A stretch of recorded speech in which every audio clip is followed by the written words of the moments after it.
lately I've done a lot of reading, but I came across a book that is almost in every way perfect. And there are a few books that I recommend a lot of books to my students. I say, hey, you ought to read this. You ought to read this. I tell other people, this is a good book to read. But rarely do I find something that is a must read, that I want to do more with. That book is Dumplin by Julie Murphy. Um, this book was awesome, and there's no other way of saying it. Um, so I came across this book. Um, is one of those, Amazon does this to you, It kind of like, hey, do you like this book? Then you'd like this book. And I was just kind of poking around and looking at some different things. I was kind of actually curious about reading Carry On by Rainbow Rowell. And this was a book that kind of popped up like, if you like Rainbow Rowell, you would like Dumplin. And it actually, the review of it starts, for the fans of John Green and Rainbow Rowell, here comes Julie Murphy and Dumplin.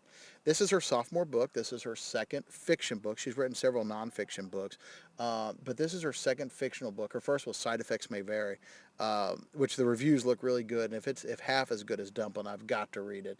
She does have a third book coming out called Ramona Drowning. That should be coming out in the fall of 2016. Um, Dumplin is a story about the self-proclaimed fat girl, Willow Dean Dixon. She is the daughter of a pageant mom. The mom won the Clover City Miss Teen Blue Bonnet beauty pageant when she was in high school. And that was the crowning pinnacle of her life. That everything that happens to her from that point on basically was downhill from the pageant. Everything was the pageant. Everything was the pageant. She went on to become the organizer and the leader of the Blue Bonnet pageant in Clover City, which apparently feeds into the Texas beauty pageant system.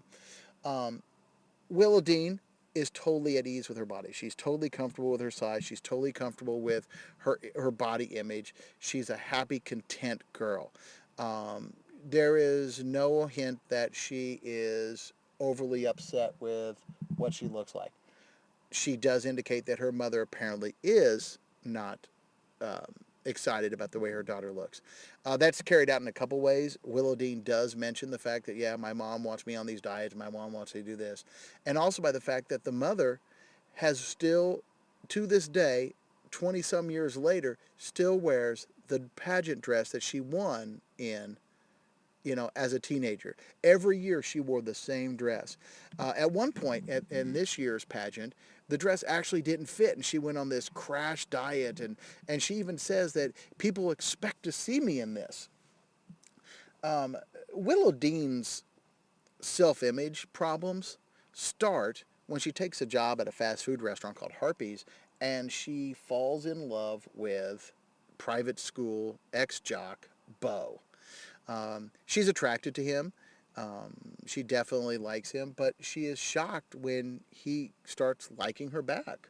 Um, but there's like, it's not a really good, healthy relationship in the beginning.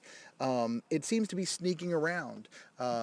She even mentions, she recognizes the fact that, we kiss behind the dumpster and we hide in empty parking lots. After she and Bo, Private School Bo, everybody's got their name and, kind of as their characteristic, Private School Bo, um, he, Willow Dean makes the comment that I will not be your secret anymore. I will not be that secret girl of yours, your secret girlfriend, which I think is a powerful message that a lot of young women need to hear today.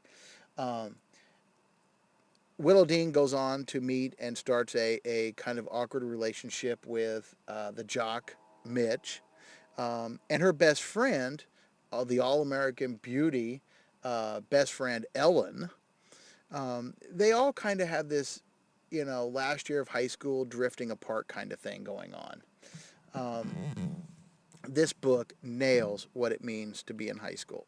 This book definitely nails what it means to be in high school, because Willow Dean, wanting to be herself and wanting to express herself, enters the beauty pageant, enters the blue bonnet Miss Teen Blue Bonnet Clover City beauty pageant. Some other girls who were not your beauty queen types join in with her. Not because she recruited him, not because she went out and asked him, but it was just because they heard that she was entering and they wanted to step up with her. She became a role model for them. I thought that was great. This story nailed that. This story nailed what it means to have an argument with your best friend. In high school, there's beef, there's drama. That's all of the time. But this book nailed what happens when two girls have a falling out. And the way it is described and the relationships and the back and forth and how the shifting loyalties are, um, it was spot on. I think that Julie also hit it when she talks about what are good relationships, what are healthy relationships, how do relationships develop, um, and let's not forget the whole purpose of the book is to talk about body image and how body image should not define you. The message there is great, and it is obvious, but it's not direct. It's not an overt. This book is about body image. It's a really strong, powerful message, and I think so many people need to read this. You also see a great depiction of the mother-daughter relationship and the struggles that Willow Dean has with her mother when it comes to that, and nails it when it talks about grief and the grieving process. Willow Dean's aunt, her mother's sister, who was obese and died from that, from her obesity, was living in the house, and she had died previous to this story. Willow Dean couldn't let go. It was almost a year, and she couldn't let go. Um, this book is great. It's awesome. It's wonderful. I've said a lot of good things about it. Some of the messages I've already told you about should make you want to read it. There's some pluses. A lot of Dolly Parton references. Got it. Drag show queens. If there is no other reason to read a young adult literature, anytime they weave in drag show queens, you have to jump on it. And the writing style is great. The story is well done. The story is tightly written. It's clean, and she nails the slang and the dialect. You can hear the characters with their southern drawls.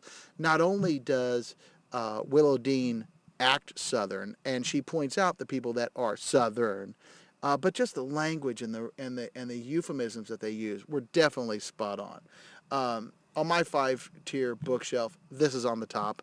This is a must read. If I could make my kids read this, I would. I will be encouraging everyone to read it.